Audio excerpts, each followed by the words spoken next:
بسم الله الرحمن الرحيم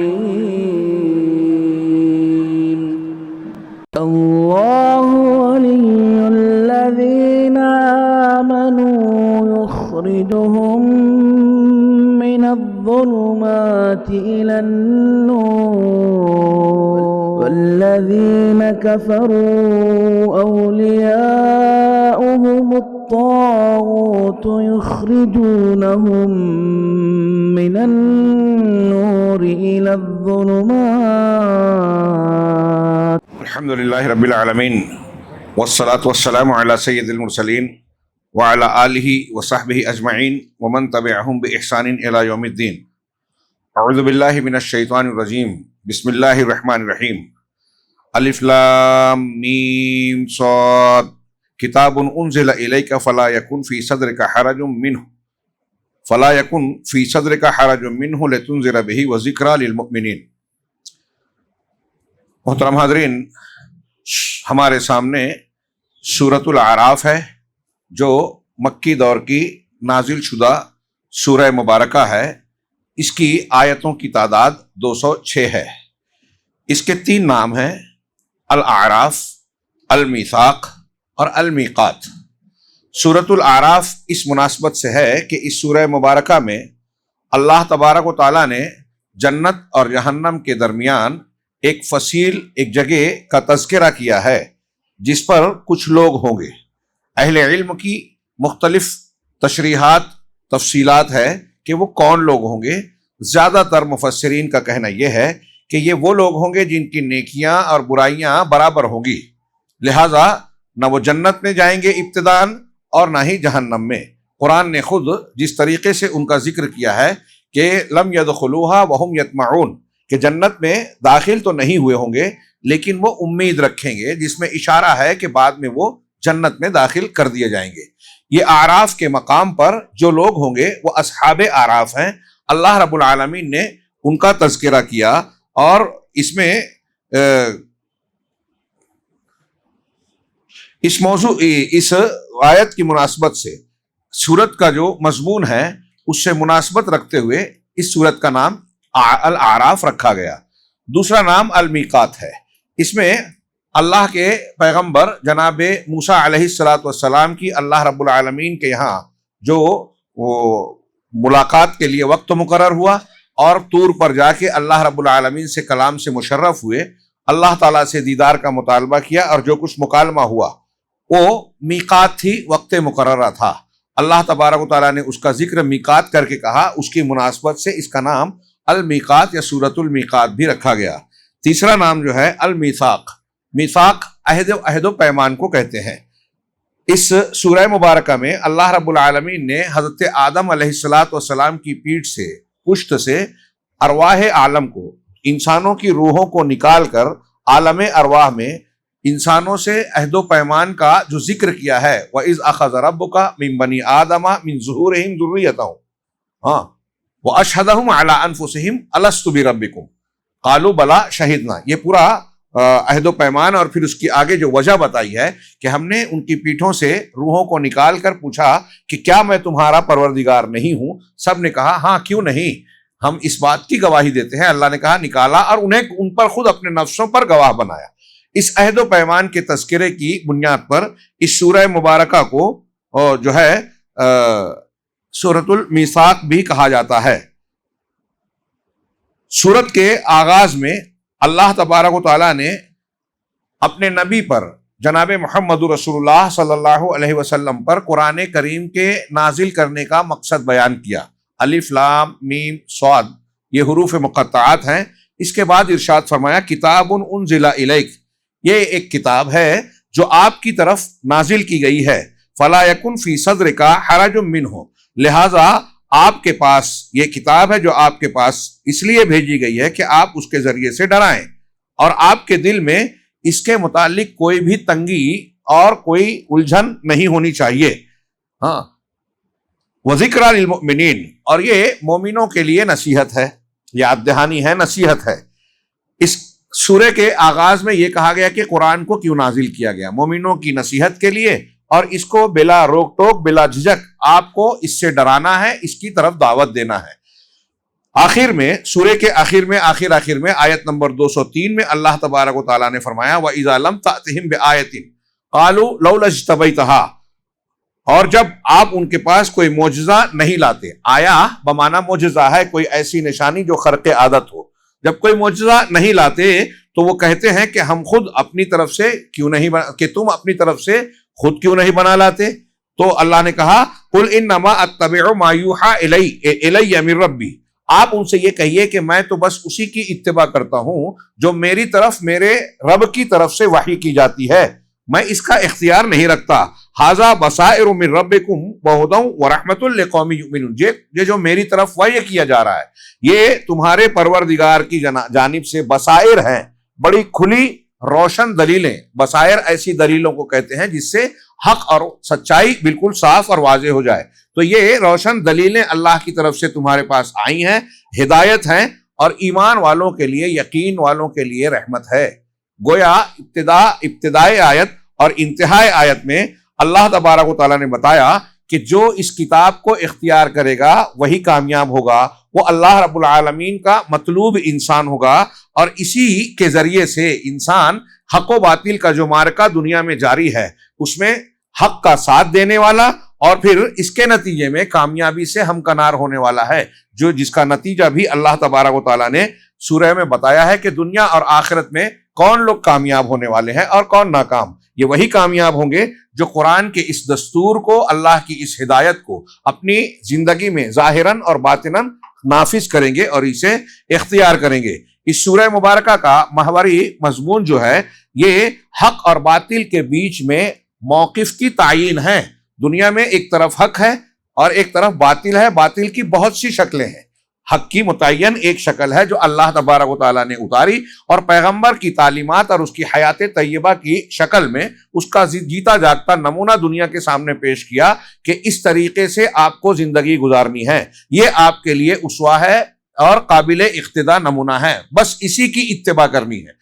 اب ایک مومن کا موقف یہ ہونا چاہیے کہ حق کے ساتھ ویسے ہی ڈٹا رہے، جمع رہے اور اپنے موقف کو صاف صاف بیان کرے، اور اس کے بالمقابل جو باطل پرست ہیں ان کے مواقف الگ الگ ہوتے ہیں۔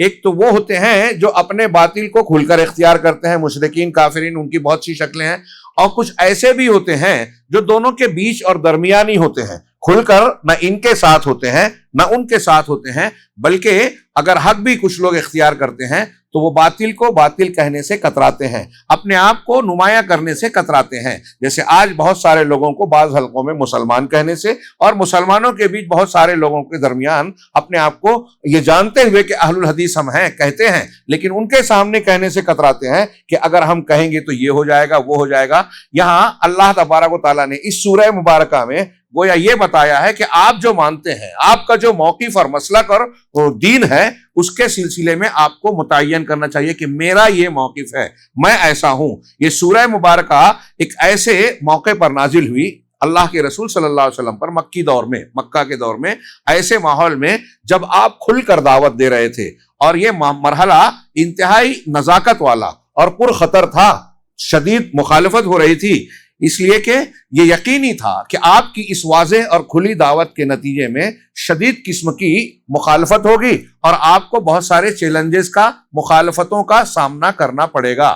مکی دور کو یاد کیجئے، جس دن سے جو آپ کو سماج صادق و امین کہتا تھا، سب سے بہتر انسان مانتا تھا، اور لیکن اس کے بعد جس دن سے آپ نے کھلی دعوت دی کہ لوگوں لا الہ الا اللہ کہو فلاح پا جاؤ گے، کوئی مصلحت نہیں کہ میں یہ نہیں مانتا، میں وہ نہیں مانتا، تمہارے معبودوں کو بھی مانتا ہوں، یا ٹھیک ہے ایسا بھی اور ٹھیک ہے ویسا بھی نہیں، یہ بھی صحیح اور وہ بھی صحیح۔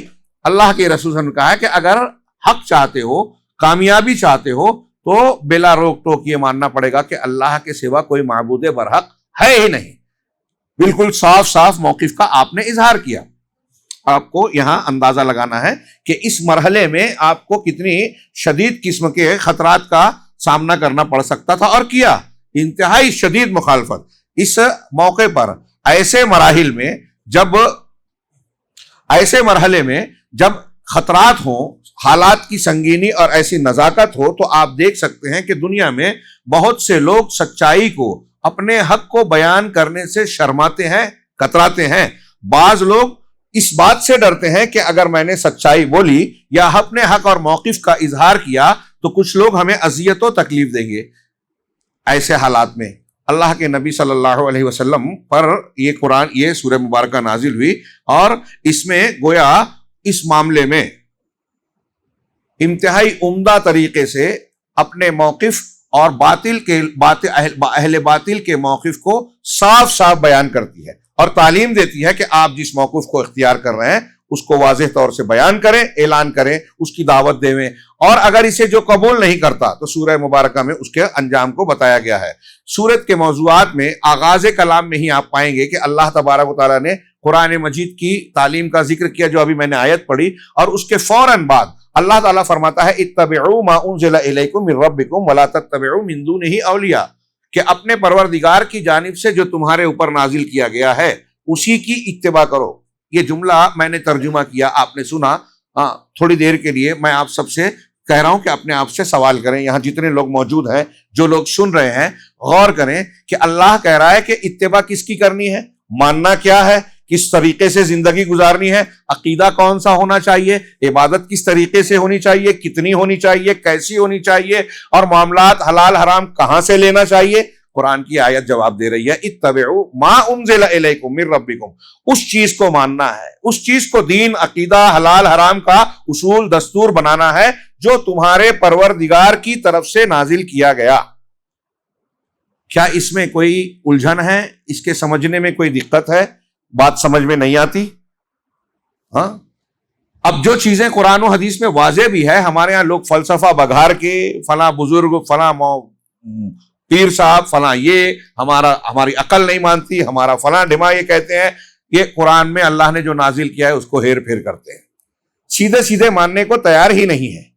جہاں غیر واضح ہے چلو وہاں تھوڑی دیر کے لیے ہم رک کر تسلیم کرتے ہیں کہ آپ کی سمجھ میں نہیں آ رہا ہے تو آپ کسی عالم کی طرف رجوع کر رہے ہیں، لیکن ایک ہی عالم کو پکا کر کے کہ بس اسی کو امام بنا لینا ہے، اب یہ جو بھی کہے دین وہی ماننا ہے، اس کے مطابق سے خلاف قرآن بھی آئے، حدیث بھی آئے، صحابہ کا موقف آئے، دیگر ائمہ کی بات ہے، کسی کی نہیں ماننا ہے، بس اسی کی ماننا ہے، جس کو عرف میں، اصطلاح میں تقلید کہا جاتا ہے، تقلید شخصی۔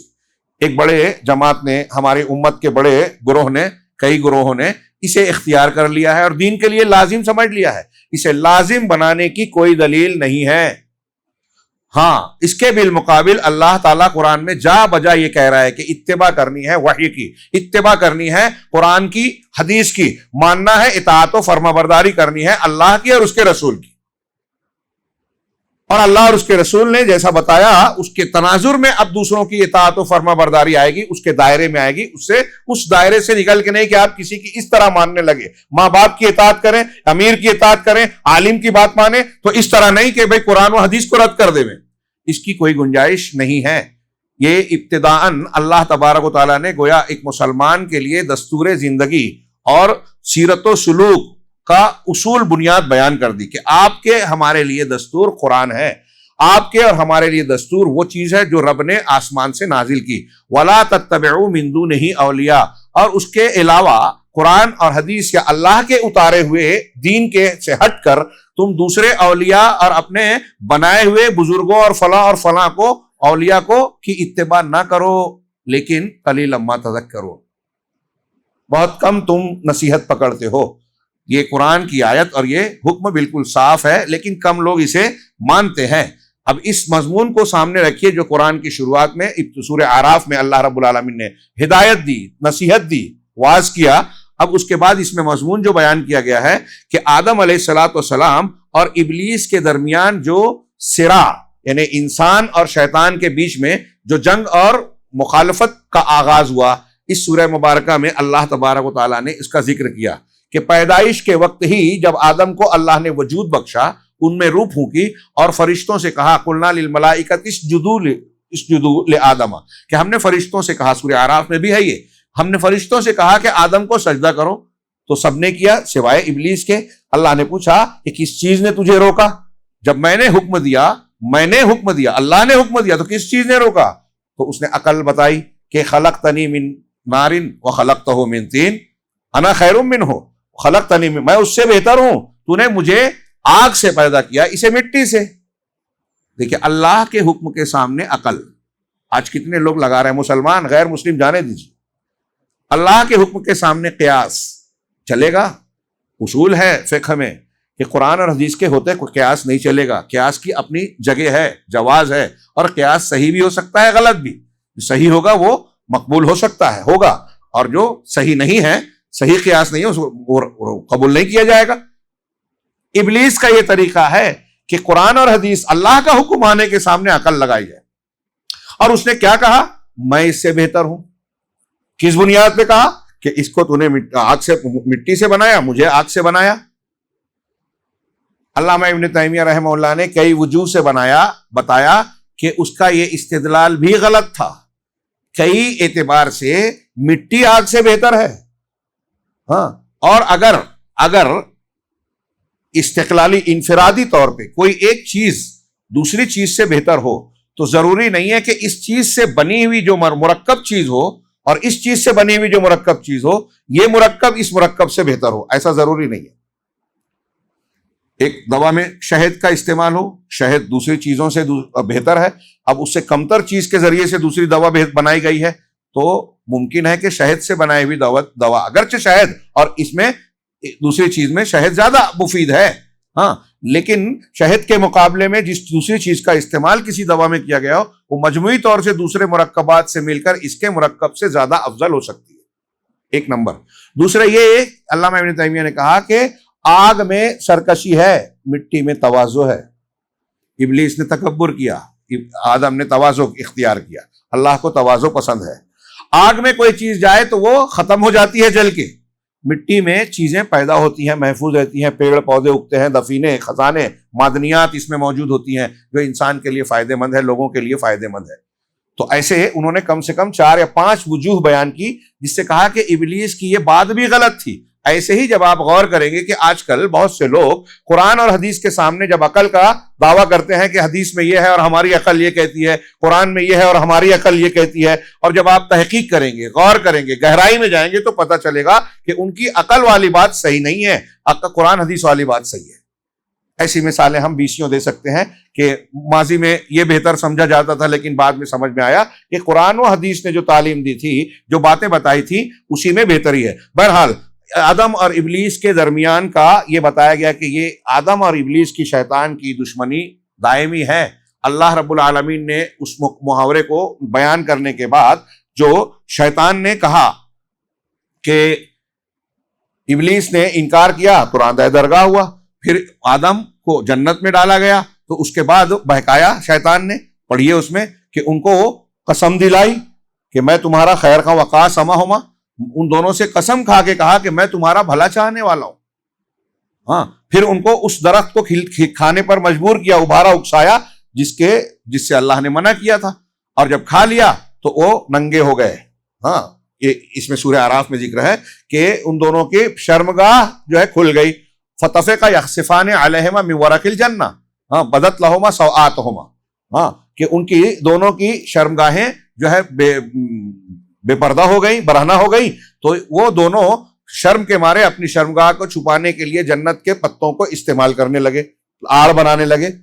ہاں, تو اللہ تبارک و تعالیٰ نے کہا کہ ایسے ہی سورہ اعراف کی اگلی آیت میں, آگے آیت میں کہا کہ ایسے ہی شیطان چاہتا ہے کہ تم کو ننگا کر دیوے, شرمندہ کر دیوے. وہ کیوں اپنی شرمگاہ کو چھپا رہے تھے؟ درخت کھانے کی وجہ سے, بہکانے کی وجہ سے وہ شرمندہ کرنا چاہتا تھا کہ اس طریقے سے ان کا بے لباس ہو جائیں گے تو شرمندہ ہوں گے ایک دوسرے کے سامنے. ایسے ہی ابلیس ہمیں ان چیزوں میں مبتلا کر کے جس کو اللہ نے دنیا میں ہمارے لیے حرام کیا, جن سے منع کیا, ابلیس بہکاتا ہے. شیطان اس کی طرف ابھارتا ہے اور کہتا ہے کہ یہ کام کرو, تم کو ترقی ملے گی, فائدہ ملے گا, دنیا بنا لو گے, بڑے بن جاؤ گے. لیکن جب ہم اس کا ارتکاب کرتے ہیں تو اللہ کی رحمت سے مایوس ہوتے ہیں اور بالآخر انجام گھاٹے اور نقصان کا ہوتا ہے, دنیاوی اعتبار سے بھی اور آخرت کے اعتبار سے بھی. شیطان کا جو معاملہ حضرت آدم علیہ السلام کے ساتھ تھا, اللہ نے ہمیں اور آپ کو جتایا اور بتایا اس سورہ مبارکہ میں کہ دنیا میں بھی وہ تمہارے لیے خطرناک ہے, بہکاتا ہے. تمہارے فائدے کی چیزوں سے ہٹا کے نقصان کی طرف لے جاتا ہے۔ اور اللہ تبارک و تعالیٰ نے اس کا تذکرہ کرتے ہوئے ہمیں اور آپ کو متنبہ کیا ہے کہ دنیا کی زندگی میں بھی میری شریعت آئے گی اور یہ شیطان آئے گا، تو تم ایک بات اس سے ہوشیار رہنا۔ اس نے قسم کھائی تھی کہ میں ان کے دائیں جانب سے، دائیں سے، بائیں سے، اوپر سے، نیچے سے، ہر طرف سے آؤں گا۔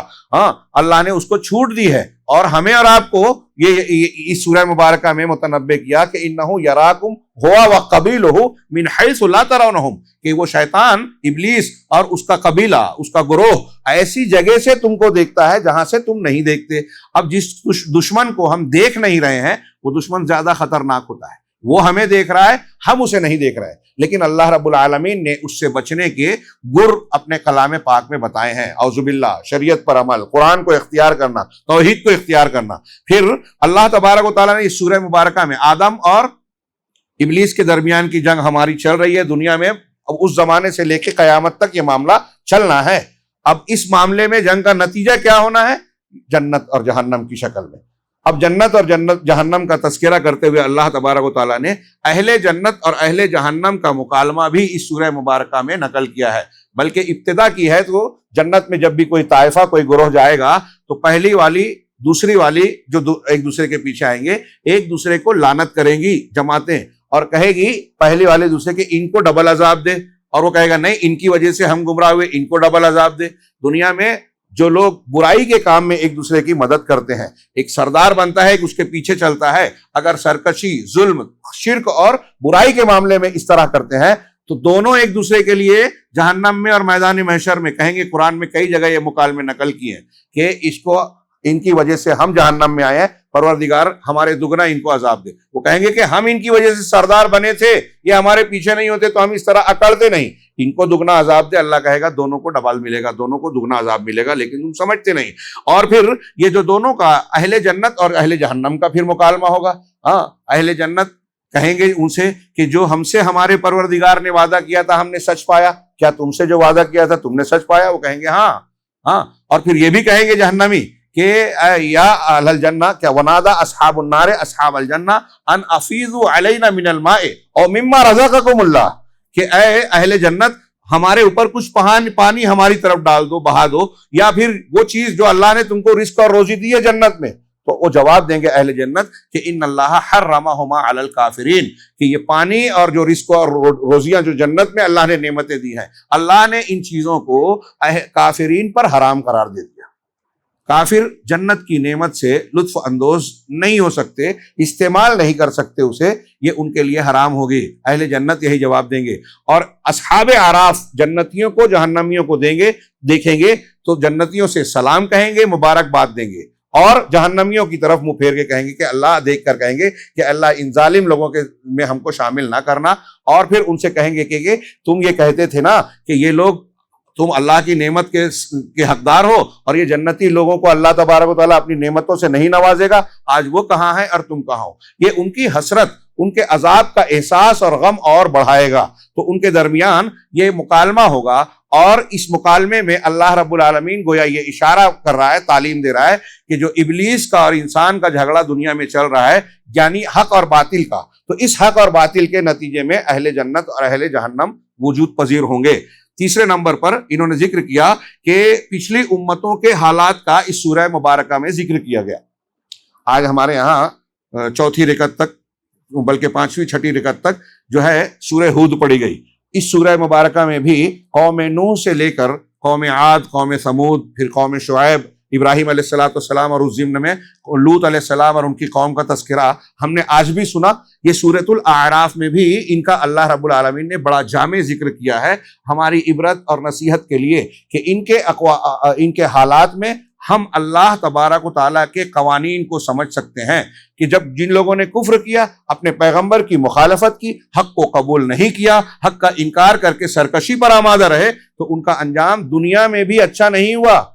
کسی کو طوفان نے گھیرا، کوئی ڈوب گیا، کسی پر چیخ مسلط ہوئی، ہاں اللہ تبارک تعالیٰ نے کسی پر پتھروں کی بارش کی۔ یہ ان قوموں کا جو برا حال ہوا، اس میں ہمارے اور آپ کے لیے عبرت ہے۔ یہ دونوں قومیں جو انبیاء کرام آئے اور باطل پرست جو تھے، ان کے درمیان جو جھگڑا چلا، حق اور باطل کا جھگڑا، ایک موقف انبیاء کا ہے، ایک موقف کفار و مشرکین کا ہے۔ ابھی ہم نے پڑھا کہ محوری نقطہ کیا ہے اس سورہ مبارکہ کا؟ اپنے موقف کی تعین کرنا، ہم کہاں کھڑے ہیں، ہمارا مسلک مذہب اور دین کیا ہے، یہ طے ہونا چاہیے، ہمیں طے کرنا چاہیے، سیکھنا چاہیے۔ تو قوموں کا ذکر کیا کہ ان کی آپس کی جنگوں اور تناؤ اور کشمکش کا معاملہ کیا تھا۔ ہر نبی کی اپنے قوم کے ساتھ قصوں کے درمیان اللہ نے مچال بیان کرتے ہوئے یہ پیش کیا۔ نمبر 4، الترکیز فی نہایت قصص الانبیاء مع قومہ، اس بات پر توجہ مرکوز کرائی گئی کہ انبیاء کرام علیہم الصلاۃ والسلام کا اور ان کی قوموں کا جو معاملہ اور واقعہ ہوا، اس کا نتیجہ اور انجام کیا ہوا، اس پر بطور خاص بار بار توجہ دی گئی کہ دیکھیے ان قوموں کا یہ معاملہ ہوا، اور پھر نبیوں نے ان کے تعلق سے بیان کیا کہ میں نے تو تمہاری خیر خواہی کی تھی لیکن تم پسند نہیں کرتے تھے۔ ہاں، مومنین کے درمیان، مومنوں اور ان کے درمیان اللہ نے فیصلہ کر دیا اور الگ کر دیا، وہ مومنین جنہیں اللہ تبارک و تعالیٰ نے نجات دی تھی اور وہ کافرین جن کو اللہ تعالیٰ نے ہلاک کیا۔ ہاں، اور ان کے درمیان ایک اور طائفہ کہیں کہیں ذکر کیا ہے، وہ جو تماشائی ہے، بیچ میں کھڑا ہو کر دیکھ رہا ہے، نہ مسلمانوں کے ساتھ مسلمانوں کا ساتھ دیتا ہے، تعاون کرتا ہے، اور نہ کافروں کے ساتھ رہ کر کھل کر کفر کا ارتکاب کا اظہار کرتا ہے، دونوں کے بیچ میں رہتا ہے اور سمجھتا ہے کہ میں بہت چالاک ہوں، منافقین ہوں یا بیچ کے جو لوگ ہیں، ہاں ایسے لوگ جو کہتے ہیں کہ نہیں ہم اس سب چیزوں میں پڑھتے نہیں۔ ہمارے درمیان بھی آپ کو کچھ لوگ ملیں گے کہ ارے یہ مسلک بدعت سنت میں اس میں نہیں پڑھتا، ہم شدت پسندی، اگر کوئی پڑھتا ہے تو کہتے ہیں کہ یہ شدت پسندی ہے، تو کہتے ہیں کہ میں شدت پسندی میں نہیں پڑھتا۔ شدت پسندی میں نہ پڑھنے کا کیا یہ مطلب ہے کہ آپ کھل کر توحید کو اختیار نہ کریں، کھل کر سنت کو اختیار نہ کریں، کھل کر بدعت کو ترک نہ کریں، یہ نہ بولیں کہ یہ بدعت ہے میں اس کو نہیں مانتا؟ یہ مصلحت نہیں ہے، یہ شدت اور یہ اس کو رواداری نہیں بولیں گے، یہ بزدلی ہے، یہ مداہنت ہے، کوتاہی ہے، اور اہل حق کو کمزور کرنا، باطل اور اہل باطل کو ایک معنی میں تائید کرنا ہے۔ چنانچہ اللہ تبارک و تعالیٰ نے ان قوموں کے واقعات میں بھی ان کا ذکر کیا جو مومنین ہیں، ان کو الگ کر دیا کہ یہ کامیاب ہے، جو کافرین ہیں ان کو الگ کر دیا کہ یہ ناکام ہے، اللہ کے عذاب اور جہنم کے حقدار ہیں، اور جن کا بیچ میں معاملہ ہے ان کا تذکرہ کئی جگہوں پر نہیں کیا، آگے اس کا تھوڑا سا ذکر آئے گا۔ ہاں، اسی طریقے سے اللہ تبارک و تعالیٰ نے ان واقعات کے بیچ میں امتوں کو، سابقہ امتوں کو ہلاک کیوں کیا گیا، ان کو عذاب کیوں دیا گیا، ان کے اسباب کا تذکرہ کیا گیا ہے، جن میں سر فہرست 2 بنیادوں کا ذکر کیا۔ ایک ہے فساد، زمین میں فساد پھیلانا، شرک کرنا، توحید کو اختیار نہ کرنا سب سے بڑی وجہ ہے زمین میں فساد کی، امن کو تباہ کرنے کی۔ جو لوگ مشرک ہیں کئی اعتبار سے فساد پھیلاتے ہیں، برکتیں اڑاتے ہیں، اہل حق کو روکتے ٹوکتے ہیں اور ان کو نیکیوں کو کرنے سے باز رکھتے ہیں، اور اس طرح کے اور بھی فسادات پھیلاتے ہیں کیونکہ ان کا شرک ان کو باطل پرستی پر ابھارتا ہے۔ تو فساد ایک وجہ ہے زمین میں فساد پھیلانا، اور دوسرے استکبار ہے، گھمنڈ، تکبر، اپنے آپ کو بڑا سمجھنا۔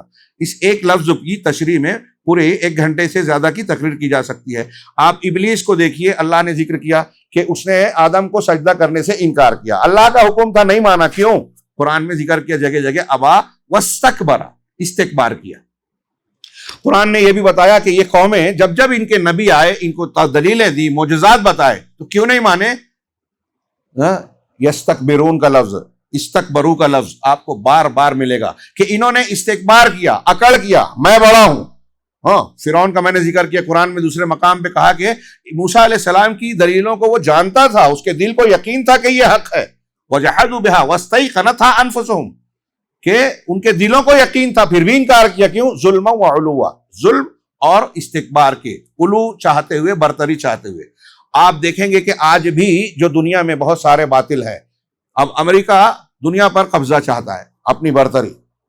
اس کے بش کے زمانے کے ایک وزیر نے کہا تھا کہ ہم یہ چاہتے ہیں کہ دنیا وہی کھائے جو ہم بناتے ہیں، وہی پہنے جو ہم کپڑا بناتے ہیں، ہمارا فیشن ہے، طریقہ ہے، جینز پہنے، ٹی شرٹ پہنے، اور دنیا پہن رہی ہے بہت ساری۔ ہماری تہذیب اور ثقافت کا غلبہ ہو دنیا میں۔ ہٹلر چاہتا تھا کہ اس کی تہذیب و ثقافت کا، قوم کا غلبہ ہو۔ ہندوستان میں برہمن چاہتے ہیں کہ ان کے ہی نہیں بلکہ پورے ہندوستان میں اور دنیا میں ان کی جو ذاتی ہے اس ذاتی کو غلبہ اور برتری حاصل ہو۔ اس طریقے سے آپ دیکھیں کہ استکبار، قومی برتری کا جذبہ عام طور سے دنیا میں خوریزی کا، فساد کا اور کمزوروں پر ظلم کرنے کا بہت بڑا سبب بنا. اور استکبار جب آتا ہے تو یہ چیز انسان کو حق کو قبول کرنے سے روکتی ہے. اللہ تبارک و تعالیٰ نے قرآن میں غالباً سورہ حامیم سجدہ یا سورہ مومن میں کہا کہ کیا ہے وجادلوا، کیا ہے ان فی صدورہم الا کبر ما ہم ببالغی. کہ انہوں نے، اب ان کے پاس جو دلیلیں آئی، ابتدائی آیت کا ابتدائی حصہ یاد نہیں آ رہا ہے، زبان پر نہیں آ رہا ہے، کہ وہ جدال کرتے ہیں ان بغیر سلطان اتاہم، بغیر ایسی دلیل کے جو ان کے پاس آئی. ہماری آیتوں کے سلسلے میں وہ جدال کرتے ہیں. وجادلوا فی آیاتنا من غیر سلطان اتاہم ان فی صدورہم الا کبر. جو ہماری آیتوں کی تردید کرتے ہیں تو کیوں کرتے ہیں؟ ان کے دلوں میں تکبر ہے، گھمنڈ ہے، کبر ہے. یہ آپ عام طور سے قوموں کا، فرعون کا، نمرود کا، اور آپ دیکھیے ابو جہل وغیرہ، یہ تنہائی میں یہ اعتراف کرتے تھے کہ محمد صلی اللہ علیہ وسلم جو کلام لائے ہیں واقعی یہ معجزہ ہے، یہ سچے ہیں، جھوٹے نہیں ہیں.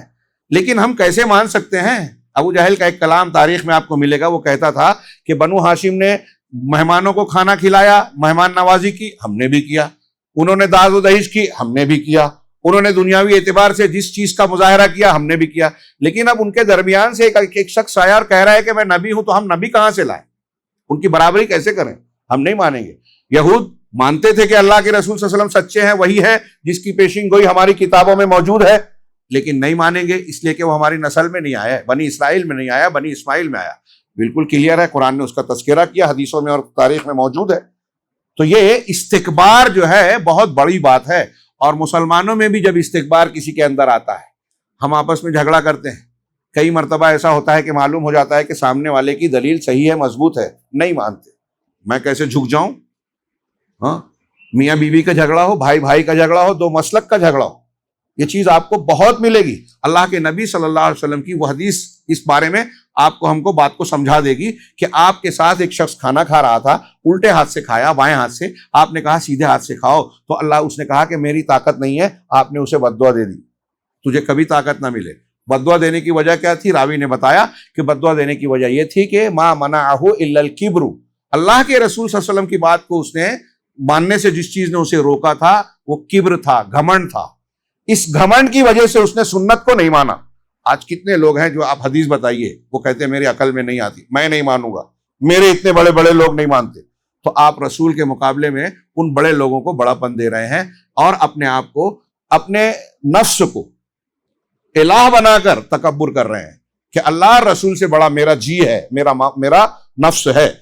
اسی طریقے سے نمبر 6 پر کہا بیان و اسلحت ابلیس. اس مارکے میں، حق و باطل کے مارکے میں ابلیس کا، شیطان کا کیا ہتھیار ہے؟ جو وسوسے، بہکاوے، مختلف قسم کے اور ذرائع ہیں، غلو اور بہت سے ہتھیار، اس میں سے وہ اس کو اللہ تبارک و تعالیٰ نے بتایا فوسوس لہم الشیطان لیبدی لہما ما ورئ عنہما من سوآتہما.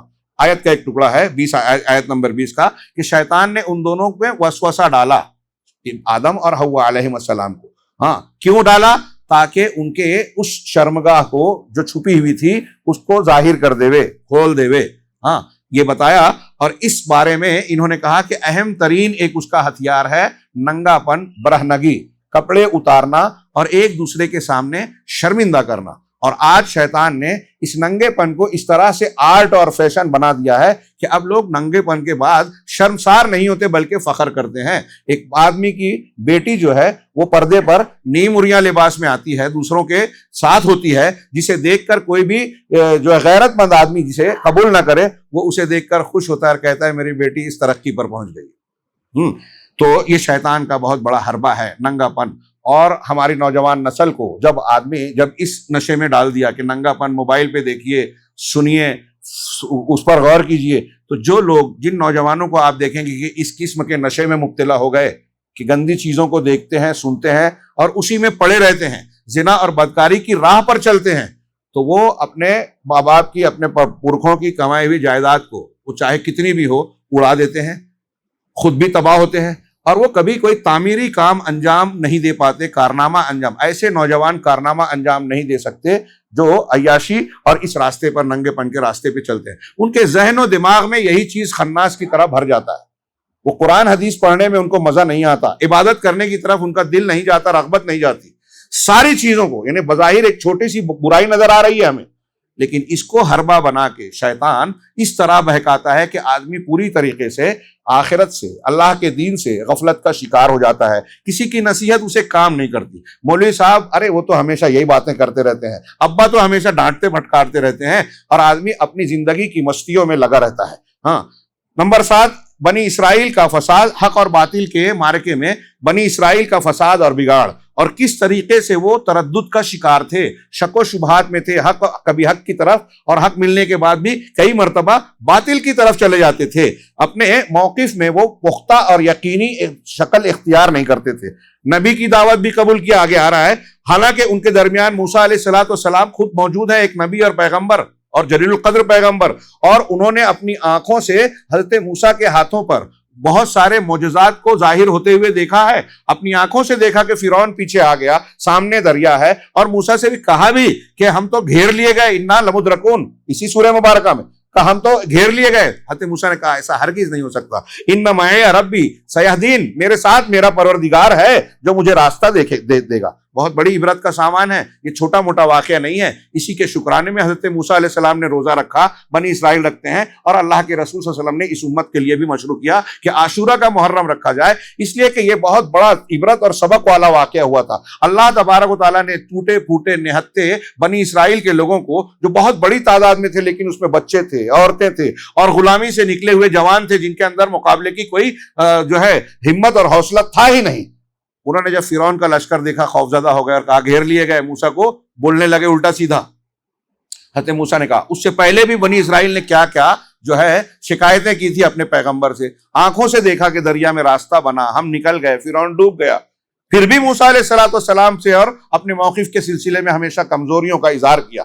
اس سے پہلے ان کا موقف، یہ چند آیتیں جو اس سورہ مبارکہ کی آیت نمبر 128 اور 129، قال موسیٰ لقومہ استعینوا باللہ، موسیٰ نے اپنی قوم سے کہا کہ اپنے پروردگار سے مدد لو، اس کا دامن تھامو، اس سے مدد مانگو، اس پر بھروسہ، وَاصْبِرُوا، اور صبر کرو. ان الارض للہ، زمین اللہ کے لیے ہے، اللہ کی ملکیت اختیار میں ہے. یورثها من یشاء من عبادہ، وہ اپنے بندوں میں سے جسے چاہتا ہے اس کا وارث بناتا ہے. آج فرعون کو دیا، اس سے چھین سکتا ہے، تم محروم ہو تمہیں عطا کر سکتا ہے. والعاقبۃ للمتقین، اور یہ ایک قاعدے کی طرح یاد رکھنا چاہیے. حضرت موسیٰ نے کہا کہ انجام متقیوں اور نیک لوگوں کے حق میں ہی ہوتا ہے.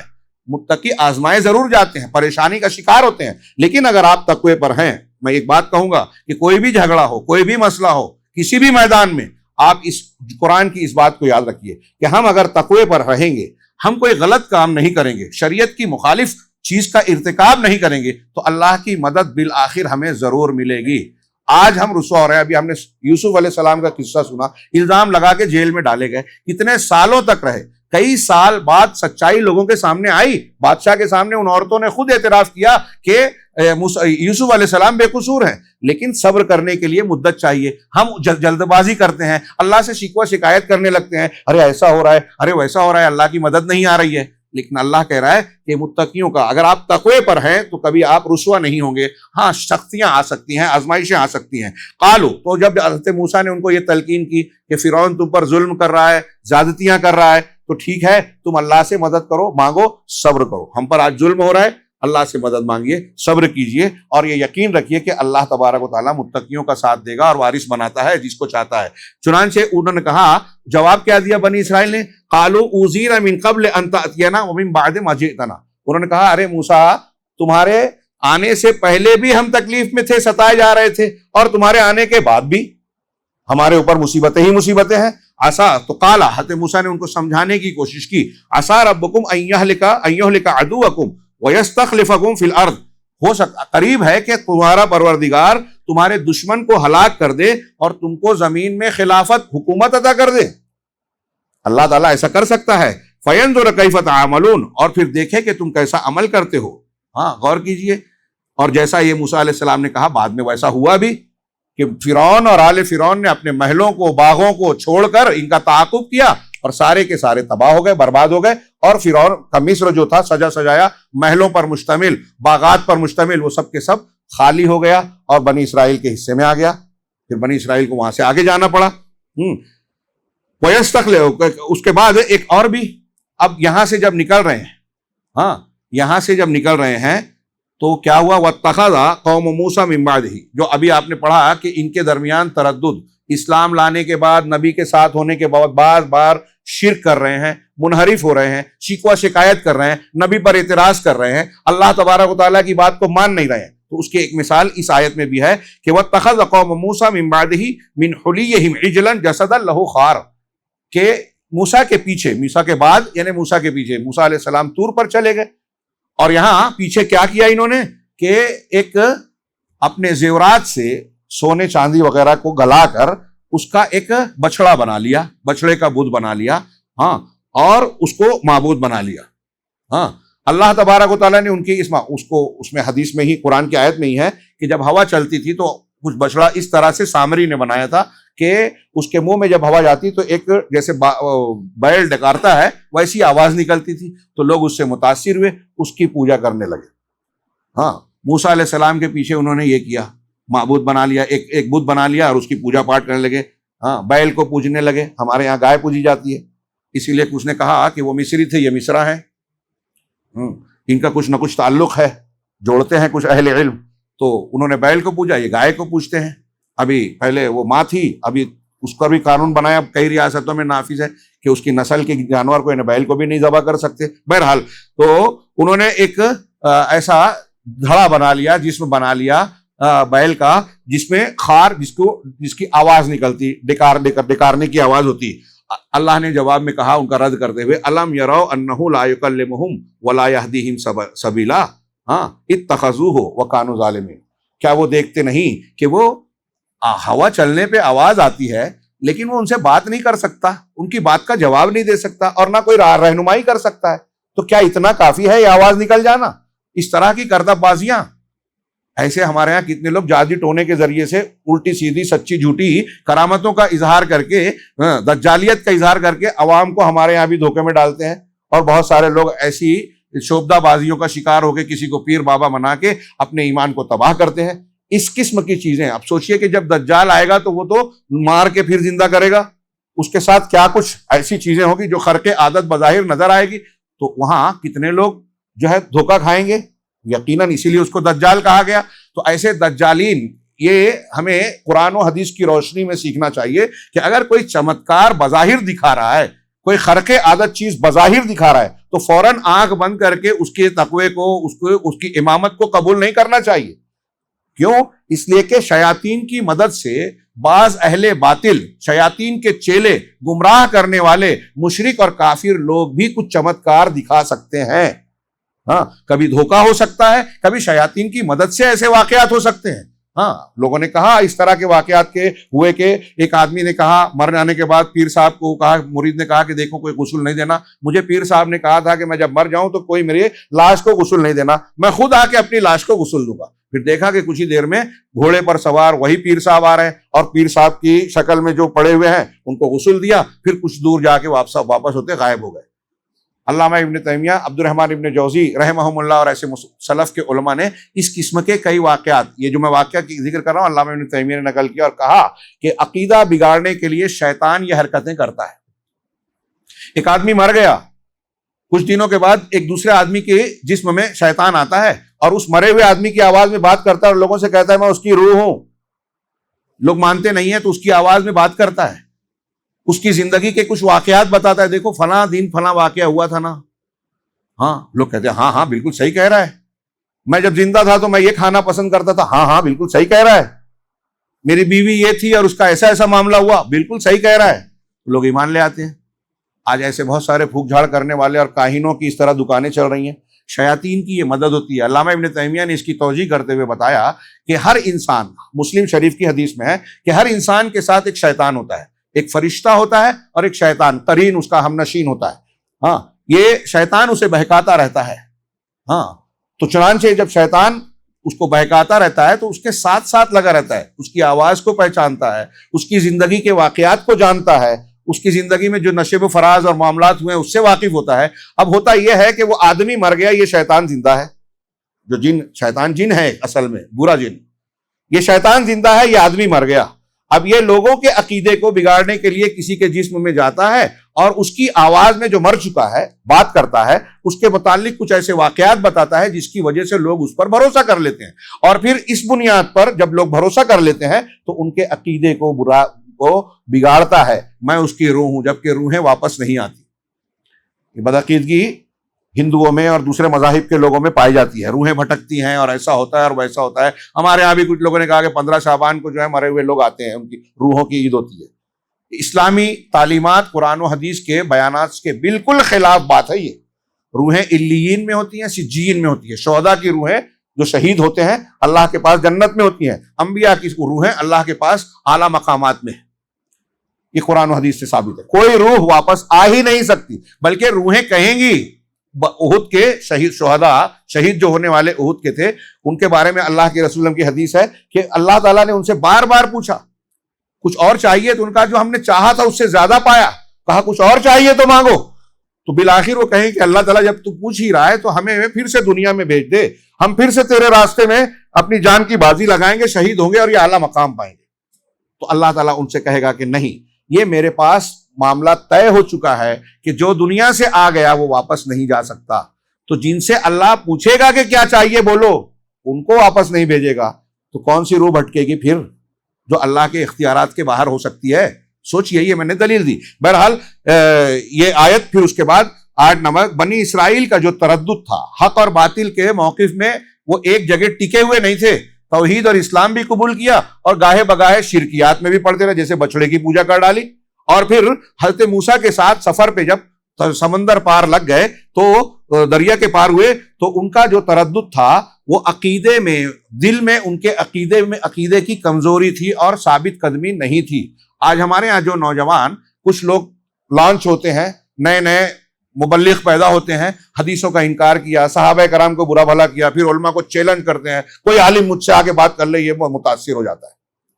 جانتا نہیں ہے کہ وہ چیلنج صرف اس کا ہوائی ہے. جب علماء جاتے ہیں تو ملتا ہی نہیں ہے، بھاگ بھاگ کے پھرتا ہے. مرزا انجینئر کی مثال ہمارے سامنے ہے، اور ایسی بہت سی. اب جس کی کچھ تعداد یا کچھ ظاہری چیزوں سے متاثر ہو کے جو لوگ ادھر ادھر ہو جاتے ہیں، یہ اس بات کی دلیل ہے کہ ان کے عقیدے میں مضبوطی نہیں ہے. اسی لیے بار بار اہل علم کہتے ہیں، ہم اور آپ اپنے بچوں کو اگر چاہتے ہیں کہ گمراہی سے محفوظ رہیں، شیاطین الانس اور شیاطین الجن کفر، شرک، بدعت و خرافات کے سنہرے جال لا کے ہمارے بچوں کو بہکانے کی بھرپور کوشش کرتے ہیں، کر رہے ہیں، اور ہر طرف سے کی جا رہی ہے، خارج سے بھی اور باطن سے، اندر سے بھی باہر سے بھی. تو بچانا اگر ہے تو اس کے لیے محفوظ راستہ کیا ہے؟ اس کے لیے سب سے بہترین طریقہ قرآن کی تعلیم اور رسولوں کا طریقہ یہ ہے کہ لوگوں کی تربیت کے لیے سب سے پہلے عقیدے کو مضبوط کیا جائے، صحیح عقیدے کو.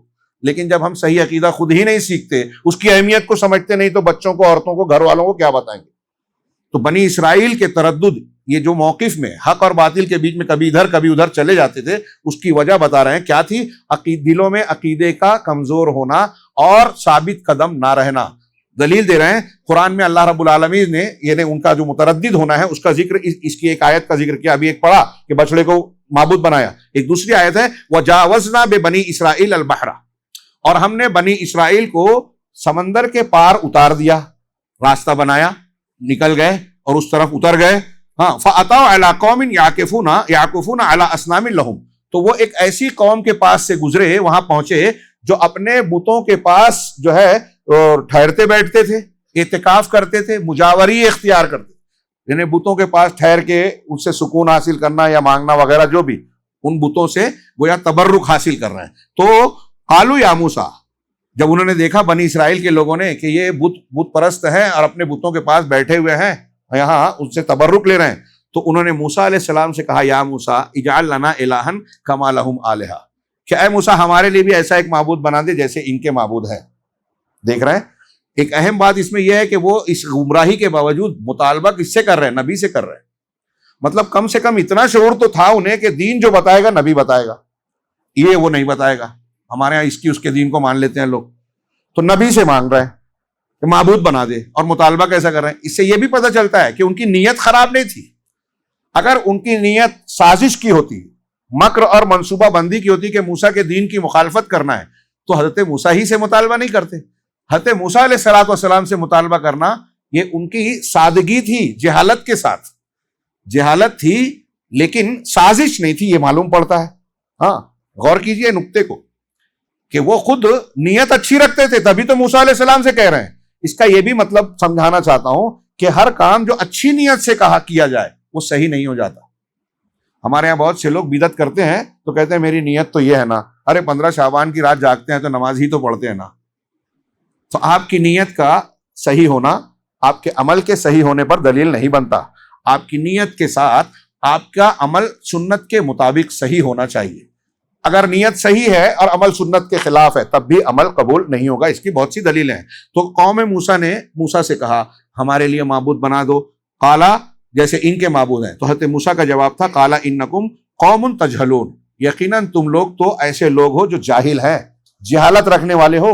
ان ہؤلاء متبر ما هم فیہ وباطل ما كانوا یعملون، یہ کچھ جو یہ مشرکین کر رہے ہیں نا، تو جس چیز میں یہ ہے یہ ساری کے ساری چیزیں ہلاک ہو جانے والی ہیں، اور جو وہ عمل کر رہے ہیں وہ سب کے سب باطل اور بے بنیاد ہے، غلط عمل ہے وہ۔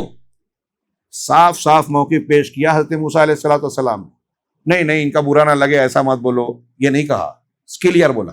یہ جو حضرت موسیٰ کا جملہ ہے ٹھیک یہی جملہ اس امت کو سبق کے لیے میں اس حدیث کی طرف اشارہ کر رہا ہوں جو ترمذی کی صحیح حدیث ہے کہ حنین کے بعد ابو واقد لیثی رضی اللہ تعالیٰ عنہ کہتے ہیں کہ غزوہ حنین کے بعد ہم نئے مسلمان اللہ کے رسول کے ساتھ نکلے تو راستے میں ہم نے دیکھا کہ مشرکین کا ایک درخت ہے جس کو وہ ذات انوات کا، بیری کا درخت تھا جسے وہ ذات انوات کا نام دیتے تھے، اور اس پر اپنے ہتھیار لٹکاتے تھے تبرک حاصل کرنے کے لیے۔ تو جب انہوں نے دیکھا تو انہوں نے کہا کہ اے اللہ کے رسول صلی اللہ علیہ وسلم ہمارے لیے بھی ایسا ہی ذات انوات بنا دیجئے جیسے ان مشرکین کا ذات انوات ہے۔ یہ سنتے ہی اللہ کے رسول صلی اللہ علیہ وسلم غصے میں آ گئے اور آپ نے کہا اللہ اکبر انہا السنن، اللہ سب سے بڑا ہے۔ تعجب اور غصے کے موقع پر کہہ رہے ہیں یہی سنتیں ہیں، نقش نقوش قدم ہیں۔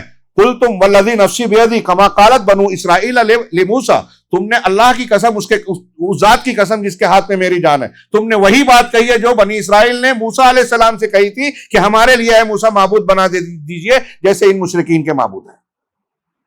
غور کیجئے، یہ لکھ لیجئے دماغ میں کہ اگر کسی چیز کو ہم یہ کہہ رہے ہیں کہ ہمارے لیے تبرک کی چیز بنا دیجئے جو اللہ اور رسول نے نہیں بتائی ہے، تو اس استدلال اور اللہ کے رسول صلی اللہ علیہ وسلم کی اس تفہیم کے مطابق یہ معبود بنانا ہے۔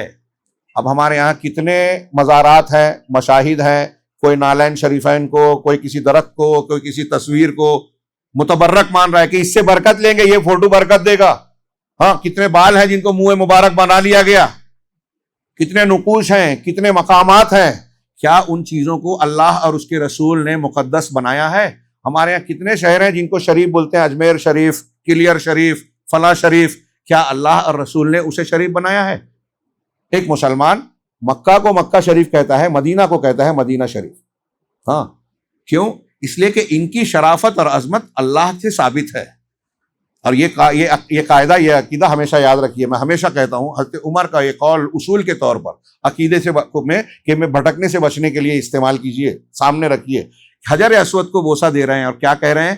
بخاری کی روایت ہے، میں نے بہت مرتبہ پیش کیا، ہاں کہ انی عالم انک حجر، اے حجر میں جانتا ہوں کہ تو ایک پتھر ہے، لا تضر ولا تنفع، نہ نقصان پہنچا سکتا ہے نہ نفع، ولولا انی رأیت رسول اللہ صلی اللہ علیہ وسلم یقبلک ما قبلت، اگر میں نے اللہ کے رسول صلی اللہ علیہ وسلم کو تجھے بوسہ دیتے ہوئے نہ دیکھتا تو کبھی بوسہ نہیں دیتا۔ کتنی کلیئر بات ہے حضرت عمر کے اس قول سے، اللہ کے رسول اللہ کی حدیث سے، قرآن کی اس آیت سے ایک چیز جو ثابت ہو رہی ہے کہ کسی چیز کو مقدس، متبرک، شریف اسی وقت مانیں گے جب اللہ اور اس کے رسول یعنی شریعت سے ہمیں دلیل ملے کہ یہ مقدس ہے، ورنہ ہم کسی کو اس طرح بوسہ نہیں دیں گے کہ ہم اس کو بوسہ دیں گے تو ہم کو اجر و ثواب ملے گا، کسی کو پیشانی پہ لگائیں، متبرک سمجھیں یا اور کوئی حرکت کریں تبرک حاصل کرنے کی۔ آج مسلمان کہلانے والے کتنے طبقات ایسی کتنی چیزوں کو متبرک بنا رہے ہیں جن کو اللہ اور رسول نے متبرک نہیں بنایا۔ اسی طریقے سے اس سورہ مبارکہ میں ایک ثابت قدمی اور تردد نہ کرنے کی ایک مثال اللہ نے بیان کی۔ موقف کی وضاحت دیکھیے، ایک مثال بیان کی اور بڑی شاندار مثال اللہ نے بیان کی کہ جب ایک آدمی ایمان لاتا ہے یا کوئی گروہ تو ایمان پر جم جائے، اس کی ایک مثال ہے فرعون کے جادوگر جب وہ ایمان لے آئے۔ ہاں انتہائی اختصار کے ساتھ آئے تھے کس لیے؟ قرآن کی آیتیں پڑھیے. فرعون نے کہا کہ یہ جادوگر ہے اور اس کے لوگوں نے کہا کہ جادوگروں کو بلاؤ موسیٰ کا مقابلہ کرا دو. آئے تھے اور سوال کیا کہ اے فرعون اگر ہم نے موسیٰ کو ہرا دیا, اس پر غلبہ پا لیا تو ہم مقرب ہوں گے کہ نہیں, اجر اور انعام ملے گا کہ نہیں. تو موسیٰ فرعون نے کہا تھا کہ صرف انعام ہی نہیں ملے گا, اجرت ہی نہیں ملے گی, بلکہ تم دربار میں مقرب بن جاؤ گے, کرسی ملے گی. آج کی زبان میں ایک صاحب نے لکھا. تو انعام کا لالچ تھا اور اس کے لیے موسیٰ علیہ السلام کو سب مل کر ہرانا چاہتے تھے. لیکن جب حضرت موسیٰ نے اپنی لاٹھی ڈالی اور انہوں نے اپنی لاٹھیاں رسیاں ڈالی, حضرت موسیٰ نے لاٹھی ڈالی, اس میں ہے کہ وجاؤ بسحر عظیم, بہت بڑا جادو لائے. واسترہبوا, لوگوں کو دیکھ کر دہشت محسوس ہوئی, وہ لاٹھی ڈنڈے دوڑتے ہوئے نظر آنے لگے تو بڑی تعداد میں تھے. موسیٰ علیہ السلام بھی ڈر گئے. سورہ طٰہٰ میں ہے, مطلب جادو ہے اور اس کا اثر ہوتا ہے, نبی پر بھی ہوا. لیکن اللہ نے کہا ڈرو نہیں اور اپنی عصا کو ڈالو. عصا ڈالا, عصا نے اژدہے کی شکل اختیار کر کے سب نگل لیا جتنے لاٹھی ڈنڈے تھے. جادوگروں کو سمجھ میں آ گیا کہ اگر موسیٰ علیہ السلام جادوگر ہوتے تو یہ نہیں کر پاتے جو کیا ہے, اور جو کیا ہے وہ انسان کے بس کی بات نہیں ہے. معجزہ اپنی آنکھوں سے دیکھا. ہاں, یہاں اکثر میں ایک بات بیان کرتا ہوں, یہ بھی توحید کی دلیل کے طور پر نوٹ کیجئے. اور ہمارے ہندوستان پاکستان کا جو مزاج ہے کہ بزرگوں کی کرامت بیان کر کے ان بزرگوں کو اللہ کی صفت سے متصف کرنے کی کوشش کی جاتی ہے, اس کا بھی رد ہوتا ہے. جادوگروں نے جب حضرت موسیٰ علیہ السلام سے معجزہ دیکھا تو حضرت موسیٰ کو نہیں کہا کہ ارے موسیٰ تو اتنے پہنچے ہوئے ہو, اتنے بڑے پیر ہو, ہم آپ کے ہاتھ پر بیعت کر لیتے ہیں, پیری مریدی اختیار کر لیتے ہیں, آپ کے تو ایسا ہے کہ آپ کچھ بھی کر سکتے ہو. ایسا آپ موسیٰ علیہ السلام کے بارے میں نہیں کہا, بلکہ سجدے میں گر گئے اور کہا کہ ہم موسیٰ اور ہارون کے رب پر ایمان لائے, اور فرعون کے سامنے بلل اعلان اسلام کو قبول کیا. یہ کوئی چھوٹی بات نہیں تھی. آج ہم ڈرتے ہیں لوگوں کے سامنے اپنے آپ کو مسلمان کہنے سے. ٹی وی چینل پہ بہت سارے لوگ بولنے سے ڈرتے ہیں کہ ہاں یہ اسلام کا حکم ہے. یہ جادوگر انعام چاہتے تھے, ساری طرف سے فرعون اور اس کی طاقت سے گھرے ہوئے ہیں, کمزور ہیں, جانتے ہیں کہ ہم بہت کمزور ہیں اور فرعون اگر ناراض ہو گیا تو ہم بچیں گے نہیں. لیکن جب فرعون موسیٰ علیہ السلام کی دلیل دیکھ کر جان لیا کہ یہ حق ہے تو بغیر کسی ڈر خوف کے فرعون کے سامنے کہا موسیٰ اور ہارون کے رب پر, تیرے پر نہیں, موسیٰ اور ہارون کے رب پر ہم ایمان لائے. اور پھر اس پہ ڈٹ گئے. اس سورے میں دیکھیے اور سورہ طٰہٰ میں اللہ تبارک تعالیٰ نے بیان کیا کہ فرعون نے ان کی بات کو سننے کے بعد کیا کہا کہ ارے یہ تمہارا ان ھذا المکر مکرتم, سورہ اعراف میں ہے, یہ تمہاری چال ہے جو تم نے مل جل کے بنائی تھی. اور کہا فرعون نے کہ یہ موسیٰ تمہارا بڑا ہے جس نے تم کو جادو سکھایا ہے, تمہارا استاد ہے. جبکہ موسیٰ علیہ السلام پہلی مرتبہ ملے اور فرعون نے جادوگروں کو جمع کیا تھا اور کہا کہ تم زمین پر جو قبضہ کرنا چاہتے ہو, تمہاری یہ سازش ہے. جیسا کہ سیاستداں لوگ بیان دیتے ہیں, جہاں پھنستے ہیں بولتے ہیں میرے خلاف سازش ہے. تو فرعون نے بھی کہا کہ یہ سازش ہے, تم نے مکر کیا ہے اور دراصل یہ تم سب ملی جلی تمہاری حرکت ہے. چنانچہ اس نے دھمکی دی کہ میں تم سب کو اس کی سزا یہ دوں گا کہ تم کو ہاتھ اور پیر کو, تمہارے ہاتھ اور پیر کو الٹی سمتوں سے کاٹ دوں گا, ادھر سے ہاتھ اور ادھر سے پیر, اور تم کو کھجور کے درختوں کے تنوں پر جو ہے تم کو سولی چڑھا دوں گا. لأصلبنکم فی جذوع النخل, تم کو کھجور کے درختوں پر سولی چڑھا دوں گا. تو فرعونیوں نے, جادوگروں نے کیا کہا, جادوگر ڈر نہیں گئے, کہہ رہے ٹھیک ہے فرعون, ہم ٹھیک ہے واپس آتے ہیں اپنے آپ کو بچانے کے لیے. ہاں, ہم لوگ آج کل جیسے دیکھتے ہیں.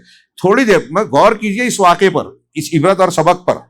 ایک تو یہ کہ انہوں نے موسیٰ علیہ السلام کو نہیں, موسیٰ کے رب کو مانا. اگر موسیٰ کا کام مانتے تو ایمان نہیں لاتے. ان کو یہ مانا انہوں نے کہ یہ اللہ کا کام ہے, اس لیے ایمان لائے. اور جب ایمان لائے تو کیسا ایمان لائے؟ فرعون دھمکی دے رہا ہے سر عام کے تمہیں سولی چڑھا دوں گا, ہاتھ پیر کٹوا دوں گا. تو اس نے یہاں بھی اور سورہ طٰہٰ میں ان کا بڑا واضح جواب ہے کہ اقض ما انت قاض انک تقضی, کہ تو زیادہ سے زیادہ اس دنیا کی زندگی کا فیصلہ کرے گا فرعون. ہاں, تجھے جو کرنا ہے کر لے. میں اس کا ترجمہ ہمارے یہاں کی زبان میں کرتا ہوں, جیسے ہمارے لڑتے ہیں نا, جو اکھاڑنا ہے اکھاڑ لے. فرعون سے جادوگر کہہ رہے ہیں اور ڈٹے ہیں. یہ ہے حق کو قبول کرنے کے بعد ثابت قدمی اور اپنے موقف کو واضح طور سے پیش کرنا, چاہے دنیا کا نقصان ہو, جان جائے, اور جان دے دی انہوں نے. اسی طریقے سے اس سورے کے آخر میں بنی اسرائیل کے ایک فرقے کی مثال دی. 5-10 منٹ اور چلے گا نا انشاءاللہ, کوئی حرج نہیں ہے, وقت زیادہ ہو رہا ہے, کچھ لوگ چلے گئے. تو اس میں اللہ تبارک و تعالیٰ نے ایک بنی اسرائیل کے ایک طبقے کی اور مثال دی. وہ کیا کہ سنیچر کے دن جو سمندر کے کنارے بسنے والا ایک قبیلہ ان کا تھا بنی اسرائیل کا، ان سے کہا کہ سنیچر کے دن مچھلیوں کا شکار نہیں کرنا. اور پھر سورہ اعراف میں کہا کہ یہ ان کی آزمائش تھی کہ سنیچر کے دن منع تھا تو اس دن سمندر کی پانی کی سطح پر مچھلیاں خوب نظر آتی، اور جب سنیچر کا دن گزر جاتا یوم السبت چلا جاتا تو مچھلیاں غائب ہو جاتی. تو ان میں سے ایک گروہ نے یہ چالاکی نکالی. ہاں، ہمارے یہاں بھی کتاب الحیل ہے، ہیلوں کی کتاب، بہانے حلال کو حرام اور حرام کو حلال بنانے کے بہانے. ہاں، تو انہوں نے بھی ہیلا نکالا. اور پھر کیا کیا، وہ بھی بولنے کا آج کے زمانے میں ایسے لوگوں کو فقیہ بولتے ہیں لوگ، یہ فقیہ نہیں ہے، سرکش ہے. بہرحال انہوں نے جو ہے جال لگایا جمعہ کے دن، اور سنیچر کے دن مچھلیاں آئی پھنس گئیں، اتوار کے دن نکال لیا. تو انہوں نے کہا کہ ہم سنیچر کے دن ہم نے شکار ہی نہیں کیا. اللہ رب العالمین کے ساتھ دھوکہ والا کام آج کل کتنے لوگ کرتے ہیں. کیسے میں زکوٰۃ بچا لوں، سود کو حلال بنانے کے لیے مولوی صاحب سے کیسے فتویٰ لے لوں، اپنی بہن کا حصہ مار لیا پھر اس کو جائز اپنے آپ کو تسلی دینے کے لیے سوال ایسا بنائے تو مفتی صاحب ایسا جواب دیں گے. ہاں، ایک سے ایک راستہ. مدرسے کے مولانا لوگ بتاتے ہیں، کہیں کہیں میں نے سنا، بہت حیرت ہوتی ہے کیسے جرت کرتے ہیں کہ بھائی جو غریبوں کا حق ہے قربانی کے چمڑوں کا، تو اب مدرسے میں لگانا ہے دوسرے مقامات پہ، اور یہ غریبوں کا حق ہے تو کیا کرنا، تو کسی غریب بچے کو دے دیا کہ آپ کو ہم نے مالک بنا دیا. تملیک کہا، بڑے بڑے مولانا لوگوں نے لکھا ہے یہ طریقہ، مالک بنا دیا. اب کہا کہ آپ کو مالک بنا دیا، اب آپ مدرسے کو واپس صدقہ کر دو. اب مدرسے کے لیے جائز ہو گیا. دلیل، اللہ کے رسول صلی اللہ علیہ وسلم گھر میں گئے، گوشت پک رہا تھا، کہا گوشت کی بو آ رہی ہے. حضرت عائشہ نے کہا کہ ہم نہیں کھا سکتے. کہا کیوں؟ کہا اس لیے کہ بریرہ جو ان کی آزاد کردہ کنیز تھی، لونڈی تھی، ہاں، کہا بریرہ کو یہ صدقے میں دیا گیا، اور اللہ کے رسول صلی اللہ علیہ وسلم کے گھر والے صدقہ نہیں کھاتے تھے. تو اللہ کے رسول نے کہا کہ یہ صدقہ اسے دیا گیا نا، تو صدقہ اس کو دیا گیا، اب وہ ہمیں کھلائے گی تو یہ ہدیہ ہوگا. آپ میں سے، ہم میں سے کوئی آدمی اگر زکوٰۃ کا مستحق ہے، اب ایک زکوٰۃ دینے والے نے فرض کیجئے مجھے زکوٰۃ دے دی، اب جب مجھے دے دی تو میں اس کا مالک ہو گیا نا، اب میرے لیے وہ خالص مال ہو گیا. اب میں اپنے گھر میں اس پیسے سے کچھ کھانا پکا رہا ہوں اور ایک امیر آدمی کو دعوت دے رہا ہوں، تو کیا اس کو کھانا جائز نہیں ہوگا؟ اب وہ زکوٰۃ نہیں ہے، اب میرا اصل مال ہے تو وہ کھا سکتا ہے. تو اللہ کے رسول نے یہ سمجھایا. تو اب اس حدیث کی روشنی میں یہاں یہ ہیلا اختیار کیا گیا. مجھ سے ایک حنفی دوست نے پوچھا کہ ایسا میرے سامنے ہوا تو کیا یہ ٹھیک ہے؟ تو میں نے کہا یہودیت ہے. میں نے یہی جواب دیا ان کو، اور میں غلط نہیں مانتا اسے. یہ شنیچر والا، چربی والا اللہ تعالیٰ نے حرام کیا تھا تو اس کی بیچ کر اس کی قیمت کھانے لگے. اللہ کے رسول نے کہا لعنت ہو ان پر. اللہ نے چربی کو حرام کیا تو اس کو بیچ کر اس کی قیمت کھانے لگے. یہی ہے. تو اب میں نے ان سے سوال کیا کہ یہ بتائیے کہ ایک غریب بچے کو، طالب علم کو بلا کے وہ کہتے ہیں کہ یہ ہم نے آپ کو تملیک کر دی، مالک بنا دیا. اب وہ بچہ اگر بولے کہ میرے گھر میں پانی ٹپکتا ہے، بارش ہوتی ہے، تو میں ابا کے پاس بھیج دیتا ہوں، اس میں سے آپ نے 4 لاکھ دیا ہے، میں 3 لاکھ بھیج دیتا ہوں، تو بھیجنے دیں گے؟ کہا نہیں بھیجنے دیں گے. تو میں نے پھر کہا مالک کہاں بنایا؟ میں جس مال کا مالک ہوں، مسجد کے لوگ یا دوسرے لوگ کہتے ہیں کہ اللہ کے راستے میں خرچ کرو، تو میری مرضی ہوتی ہے، میں 100 روپیہ 1000 روپیہ دیتا ہوں، نہیں دیتا ہوں، کوئی مجھ سے کچھ نہیں کہتا، یہ میرے اختیار ہے نا. تو اب جب آپ نے کسی طالب کو مالک بنا دیا اس پیسے کا، تو اس کا اختیار دیتے ہیں کیا کہ آپ جہاں چاہو خرچ کرو، اپنے گھر والوں کو بھیج دو، اپنے لیے کوئی ضرورت کا سامان خرید لو، اپنے گھر کی مرمت کر لو؟ نہیں دیتے. اس کا مطلب آپ مالک نہیں بنا رہے ہو، آپ ہیلا کر رہے ہو. حلال کو حرام اور حرام کو حلال بنانے کے راستے اس طریقے سے لوگوں نے ڈھونڈے ہیں، اور یہ یہودیوں کا طریقہ ہے. چنانچہ انہوں نے ایسا کیا تو ان 3 فرقوں میں ایک مومن ایجابی طریقہ اختیار کرنے والا مومن تھا، جس کا موقف اللہ کی فرمانبرداری اور اللہ کے حکم کی تعمیل تھا. چنانچہ اس نے اللہ کے حکم کی اطاعت کی اور امر بالمعروف اور نہی عن المنکر کا کام بھی انجام دیا. جو اتوار جمعہ کو جال لگا کے اتوار کو نکال رہے تھے، انہیں منع کیا کہ ایسا مت کرو، یہ اللہ کے حکم کی نافرمانی ہے، یہ غلط ہے. انہوں نے سمجھانے کی کوشش کی، انہوں نے اپنا حق ادا کیا ایمانی. اور دوسرا گروہ وہ تھا جو نافرمان اور فاسق تھا، انہوں نے اللہ کی حدود کے سلسلے میں جرات کی اور اللہ کے حکم کی نافرمانی کی. تیسرا گروہ ایسا تھا جو سلبی تھا لیکن متردد تھا، نہ ادھر نہ ادھر. آج کے زمانے میں مصلحت والے، ہاں، دور اندیش، یہ ذہین ہے، جھنجھٹ میں نہیں پڑتے، اختلاف اور تفرقے میں نہیں پڑتے. غلط کو غلط بولنے سے تفرقہ ہوتا ہے ان کے نزدیک. تو کہا یہ تحقیق ہے اللہ کے حکم کی اطاعت، امر اللہ فقط. اس نے اللہ کی اطاعت، حکم کی اطاعت تو کی، یعنی خود گناہ نہیں کیا، مچھلیاں نہیں پکڑی، لیکن منع جو لوگ پکڑ رہے تھے ان کو منع کرنے سے گریز کیا کہ نہیں ہم منع نہیں کریں گے. ہم کیوں کریں، کیوں جھنجھٹ میں پڑے، دوسرے کے پھٹے میں کیوں ٹانگ ڈالیں. لیکن اس نے اصلاح کا اپنا فرض نہیں نبھایا۔ نتیجہ کیا نکلا؟ اللہ تبارک و تعالیٰ نے ایمان والے فرقے کی نجات کا ذکر کیا جس نے اصلاح کا فریضہ انجام دیا، اور جو فرقہ گناہ میں ملوث تھا اس کی ہلاکت اور عذاب کا ذکر کیا، لیکن اللہ سبحانہ و تعالیٰ نے اس تیسرے فرقے اور گروہ کا کوئی ذکر نہیں کیا جو تردد میں مبتلا تھا۔ ہاں، اس لیے کچھ لوگ کہتے ہیں کہ یہ بھی بندر بنائے گئے، کچھ لوگ کہتے ہیں نہیں، ان پر عذاب نہیں آیا، واللہ عالم۔ بہرحال جن لوگوں نے یہ نافرمانی کی تھی، اللہ نے یہاں اور سورہ بقرہ میں ذکر کیا کہ ان کو اللہ نے بندر بنا دیا، کونوا قردۃ خاسئین، تم راندے ہوئے بندر بن جاؤ۔ ان کی شکل بندر کی بن گئی۔ اور کچھ لوگ آج کل یہ سمجھتے ہیں، بعض لوگوں سے میں نے سنا، کہتے ہیں کہ بندر انہی کی نسل ہے۔ جی نہیں، ہاں، اللہ کے رسول صلی اللہ علیہ وسلم نے شروع میں یہ کہا تھا کہ یہ ان کی نسل ہو سکتی ہے، لیکن بعد میں آپ نے بتایا کہ اللہ نے بتا دیا کہ بندر، اللہ نے جس قوم کو اس طرح کا عذاب دیا، چہرہ بدل دیا، تو وہ 3 دن سے زیادہ زندہ نہیں رہے، ان کو بندر بنایا گیا، پھر اس کے بعد 3 دن میں یہ ہلاک کر دیے گئے۔ اس سورہ مبارکہ میں جیسا کہ میں نے بیان کیا تھا کہ اس عہد و پیمان کا ذکر ہے جس کو اللہ تبارک و تعالیٰ نے تمام انسانوں سے آدم کی پیٹھ سے عالم ارواح میں لیا، ان کو پیدا کرنے سے پہلے۔ ہاں، اور پھر اللہ تبارک و تعالیٰ نے آگے کی آیتوں میں 172، 179 اور 205 ان آیتوں میں غفلت سے منع کیا کہ دیکھو اللہ نے تم سے عہد و پیمان لیا تھا۔ میں نے ابھی آیت پڑھی تھی، وَإِذْ أَخَذَ رَبُّكَ مِن بَنِي آدَمَ مِن ظُهُورِهِمْ ذُرِّيَّتَهُمْ، جب تمہارے پروردگار نے آدم کے بیٹوں کی پیٹھوں سے ان کی ذریت کو نکالا، وَأَشْهَدَهُمْ عَلَىٰ أَنفُسِهِمْ، اور خود ان کو ان کے نفسوں پر گواہ بنایا۔ اس کا کچھ لوگ معنی یہ کرتے ہیں کہ دنیا میں جو ایک کی نسل کے بعد دوسری آ رہی ہے وہ مراد ہے، یہ بھی ہے، لیکن وہ بھی صحیح ہے کیونکہ صحیح حدیثوں اور صحابہ کے اقوال سے وہ ثابت ہے کہ آدم کی پیٹھ سے اللہ نے تمام روحوں کو نکالا، ان کو گواہ بنایا اور پوچھا کہ کیا میں تمہارا پروردگار نہیں ہوں؟ سب نے کہا ہاں، کیوں نہیں، تو ہی ہے۔ پھر اللہ نے آگے کہا کہ یہ ہم نے اس لیے لیا تاکہ تم یہ نہ کہو کہ ہم غافل تھے، ہمیں معلوم نہیں تھا۔ توحید کا علم نہ ہونا دلیل اور بچانے کا ذریعہ قیامت کے دن نہیں بچے گا۔ اور آگے اللہ نے کہا کہ یہ بھی نہ کہہ سکو کہ ہمارے باپ دادا مشرک تھے اور ہم ان کے بعد ان کی ذریت تھے، تو ان کی وجہ سے ہم نے بھی شرک کیا کہ باپ دادا کر رہے ہیں تو ہم نے بھی کیا، تو کیا ان کے عمل کی باطل پرستوں کی وجہ سے تو ہمیں ہلاک کرے گا؟ تو اہل علم نے کہا کہ یہ 2 آیت میں اللہ نے کہا کہ عقیدے میں شرک کرنے والوں کے پاس ایک تو بے علمی کا، لا علمی کا عذر نہیں چلے گا، اور تقلید کا عذر نہیں چلے گا کہ باپ دادا کی بات مان رہے تھے تو ہم کو چھوڑ دے، یہ دونوں عذر نہیں چلے گا، اللہ نے قرآن میں کہہ دیا۔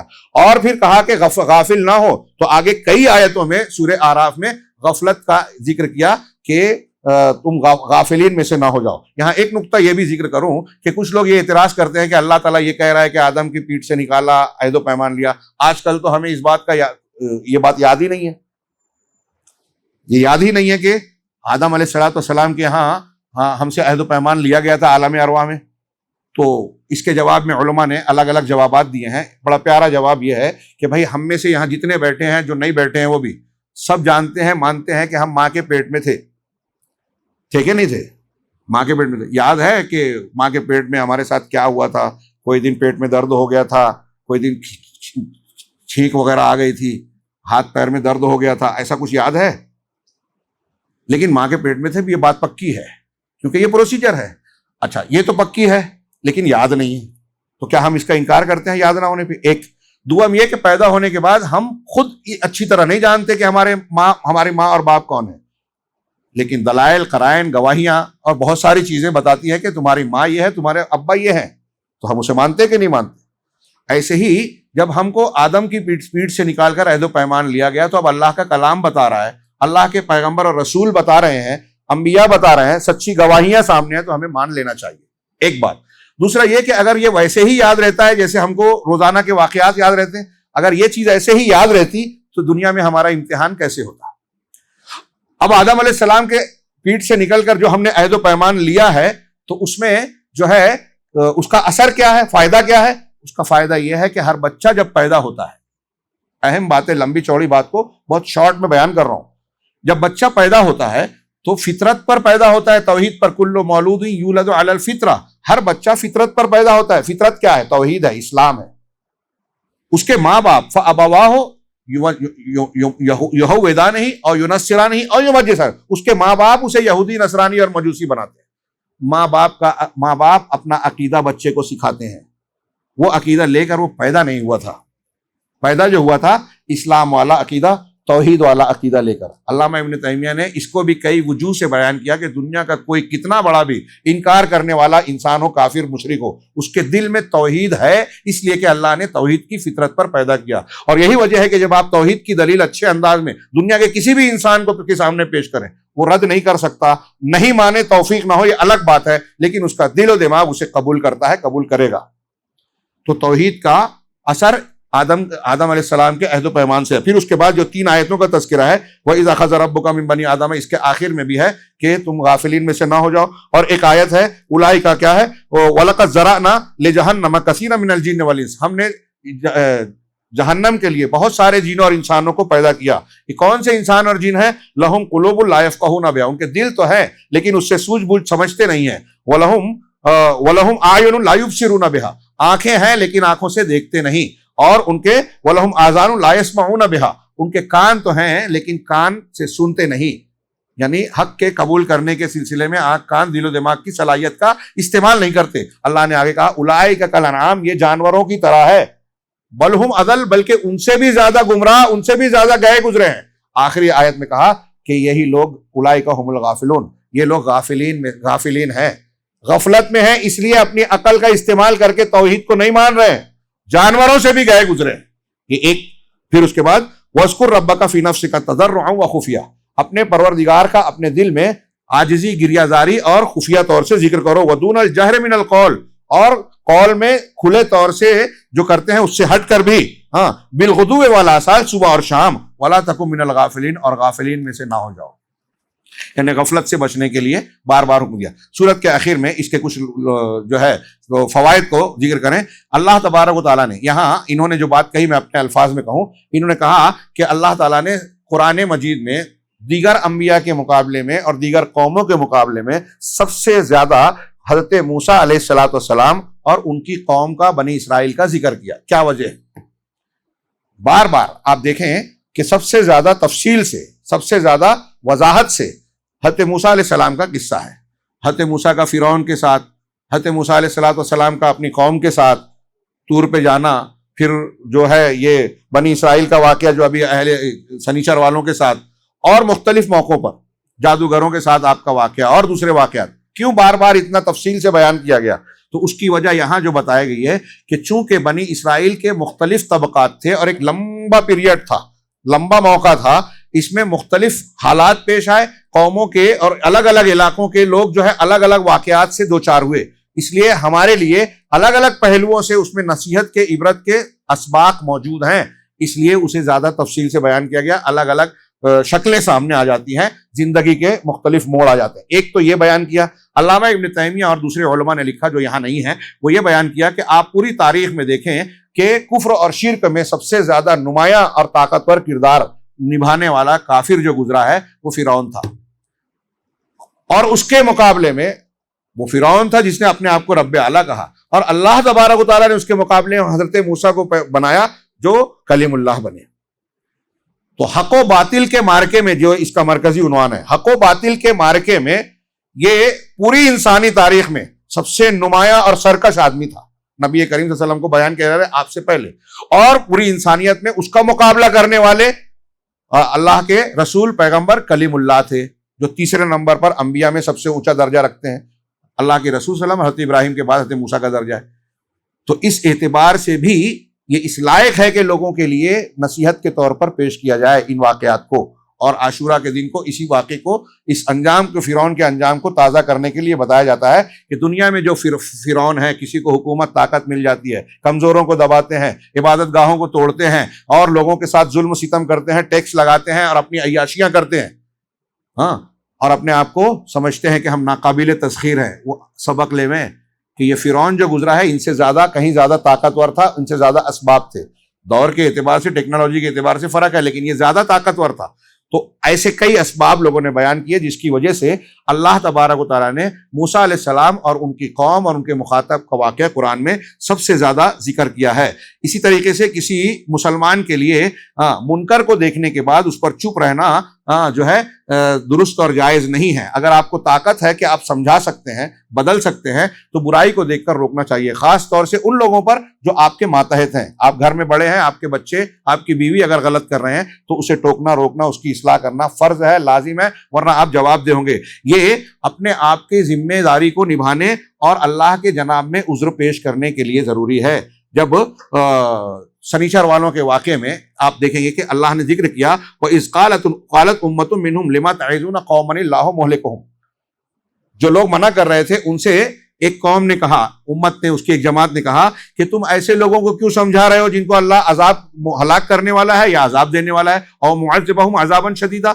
تو انہوں نے جو جواب دیا کہ ہم کیوں سمجھا رہے ہیں، قَالُوا مَعْذِرَةً إِلَىٰ رَبِّكُمْ وَلَعَلَّهُمْ يَتَّقُونَ، کہ اپنے رب کے پاس، تمہارے رب کے پاس معذرت کے طور پر، یعنی اگر وہ نہ سدھریں ہمارے لیے معذرت اور عذر ہو جائے گا، ہم بچ جائیں گے۔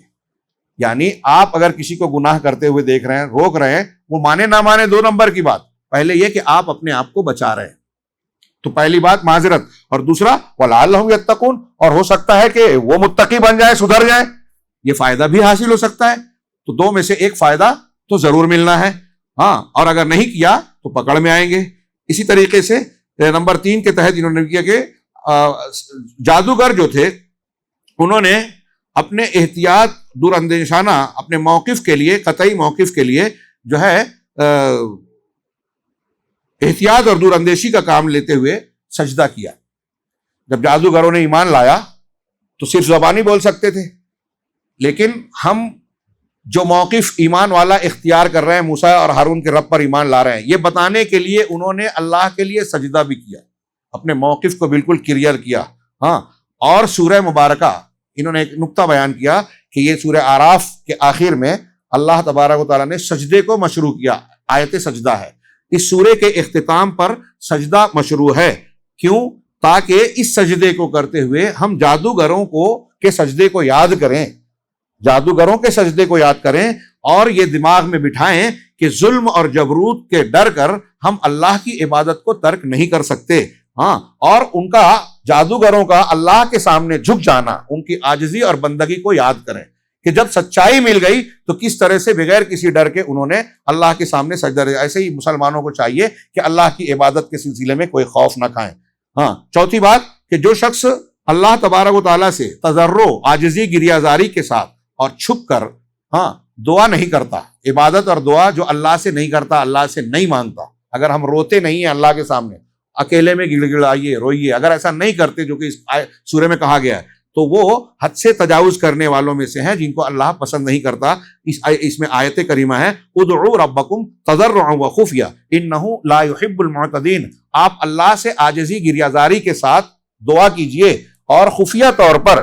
ہاں، اللہ تعالیٰ حد سے تجاوز کرنے والے، معتدین کو پسند نہیں کرتا۔ اس کا مطلب جو اس طرح دعا نہیں کرتا وہ حد سے تجاوز کرنے والا ہے۔ اور تضرع کا معنی ہوتا ہے ذلت اختیار کرنا، انکساری اختیار کرنا، عاجزی، اور خفیہ یہ ہے کہ اپنی دعاؤں کو دوسروں کے کانوں تک پہنچانے سے بچا کر اللہ تبارک و تعالیٰ سے مانگنا۔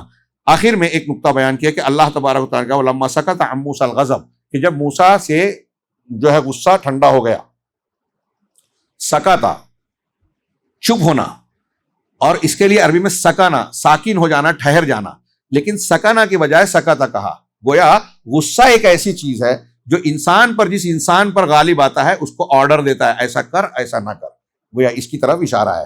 اسی ضمن میں یہاں ذکر نہیں کیا گیا، جب حضرت موسیٰ علیہ السلام اپنے رب کی میقات پر طور میں گئے تو اللہ تبارک و تعالیٰ سے کہا کہ رب ارنی انظر الیک، کہ پروردگار میں تجھے دیکھنا چاہتا ہوں۔ اللہ تعالیٰ نے کہا کہ تو مجھے نہیں دیکھ سکتا، لن ترانی، تو مجھے نہیں دیکھ سکتا۔ اس کی بنیاد پر مسلمانوں کے کچھ گمراہ فرقوں نے یہ عقیدہ بنا لیا کہ اللہ کا دیدار یہاں بھی نہیں ہو سکتا، آخرت میں بھی نہیں، اور جنت میں بھی نہیں، جو بالکل غلط ہے۔ قرآن حدیث کی دلیلیں بتاتی ہے کہ محشر میں اور جنت میں اہل جنت اور مومنین اللہ کا دیدار کریں گے، یہ بالکل پختہ، واضح، صاف دلیلوں سے ثابت ہے۔ اور دلیل میں یہ آیت اور ایک دوسری آیت پیش کرتے ہیں۔ اس آیت کے سلسلے میں اہل علم نے جواب دیا کہ حضرت موسیٰ علیہ السلام سے جو اللہ نے کہا کہ تم مجھے نہیں دیکھ سکتے، اس طرح سے کہ دنیا میں اس کی طاقت تمہیں نہیں ہے۔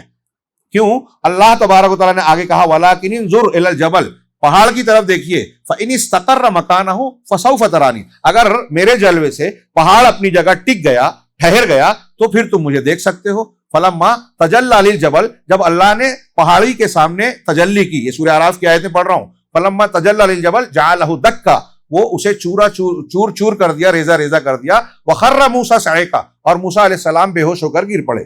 اہل علم نے کہا کہ جب اللہ سے حضرت موسیٰ نے کہا کہ اللہ میں تجھے دیکھنا چاہتا ہوں، تو اللہ نے یہ نہیں کہا کہ تم نے غلط سوال کیا، یہ میں دیکھا نہیں جا سکتا. ابھی آپ نے پڑھا آج کی جو تراویح ہے اس میں سنا کہ کل کی شاید حضرت نوح علیہ السلام نے، آج ہی میں تھی، حضرت نوح علیہ السلام نے اپنے بیٹے کے لیے کہا کہ وہ میرا گھر والا ہے، تو نے وعدہ کیا تھا کہ میرے اہل کو جو ہے بچائے گا. اللہ نے ان کو ڈانا کہ جاہلوں میں سے مت ہو جاؤ، وہ تمہارے گھر والوں میں سے نہیں تھا، برے عمل والا تھا. اللہ نے حضرت نوح علیہ السلام کو سب کی سرزنش کی ڈانٹ دیا. تو یہاں حضرت موسیٰ سے یہ نہیں کہا کہ تم نے غلط سوال کیا، تم کو یہ نہیں بولنا چاہیے. اس کا مطلب حضرت موسیٰ کا سوال صحیح تھا. ایک دوسری بات، اللہ تبارک و تعالیٰ، جیسے ہم کہتے ہیں، بعض علماء نے مثال دی کہ اگر آپ کے پاس پتھر ہے کسی تھیلی میں اور کوئی کہے کہ یہ جو آپ کے پاس ہے مجھے کھلا دو، کہیں گے کہ کھانے کی چیز نہیں ہے. آپ یہ نہیں کہیں گے کہ تم کھا نہیں سکتے، بلکہ یہ کہو گے کھانے کی چیز نہیں ہے. تو حضرت موسیٰ علیہ السلام سے اللہ نے یہ نہیں کہا کہ تم مجھے دیکھ ہی نہیں سکتے یا میں دیکھنے کی چیز نہیں ہوں، دیکھا نہیں جا سکتا، بلکہ کہ تم نہیں دیکھ سکتے، مطلب ابھی طاقت نہیں ہے. پھر کہا پہاڑ کو دیکھو، اگر وہ ٹھہرا تو تم مجھے دیکھ سکو گے. اور اللہ نے پہاڑ کے سامنے تجلی کی. پہاڑ تو انسان سے، پہاڑ زیادہ افضل ہے یا انسان؟ پہاڑ زیادہ افضل ہے یا موسیٰ علیہ السلام اور پیغمبر؟ تو اللہ نے جب پہاڑ کو اپنی تجلی دکھائی تو انسان کو کیوں نہیں دکھائے گا؟ دکھائے گا. اور اللہ نے قرآن میں بتایا کہ وہ قیامت میں ہوگا. اس طرح اسی آیت سے 5-6 وجوہ سے علماء نے بتایا کہ اسی آیت سے ثابت ہوتا ہے کہ اللہ تعالیٰ کا دیدار ہوگا. اللہ رب العالمین سے دعا ہے کہ وہ ہمیں ان لوگوں میں شامل کرے جن کا جو اللہ تبارک و تعالیٰ کا آخرت میں اور جنت میں دیدار کریں گے. وآخر دعوانا ان الحمد للہ رب العالمین وصلی اللہ علیہ نبینا محمد.